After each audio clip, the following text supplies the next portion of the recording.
Mayong gabi sa tanan, nalitas continue sa atong discussion sa different doctrines or Latin or legal maxim sa criminal law and jurisprudence.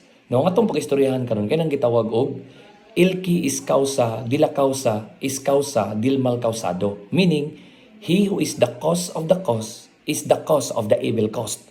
So asa na siya ito ma-apply? Ma-apply na to siya nga doctrine under Article 4, Paragraph A of the Revised Penal Code. Unsa man to ang Paragraph 4? I mean Article 4, Paragraph A. Nag-istorya na about any person committing a felony although the wrongful act is different from which sa intended. In which, atong makita diha si aberratio ictus, si error in persone, o si praeter intentionem. Meaning to say, ikaw ang proximate cause, ikaw ang rason nganong nadisgrasya ng tawhana, ikaw ang rason nganong namatay ng tawhana. Si for example, na gusto mag-suicide dito sa taas sa building, ni amba ka, pag ambak nimo na old woman dito na igo, namatay. Then maheld liable ka for the death of that old woman because you are the cause why that old woman is namatay siya.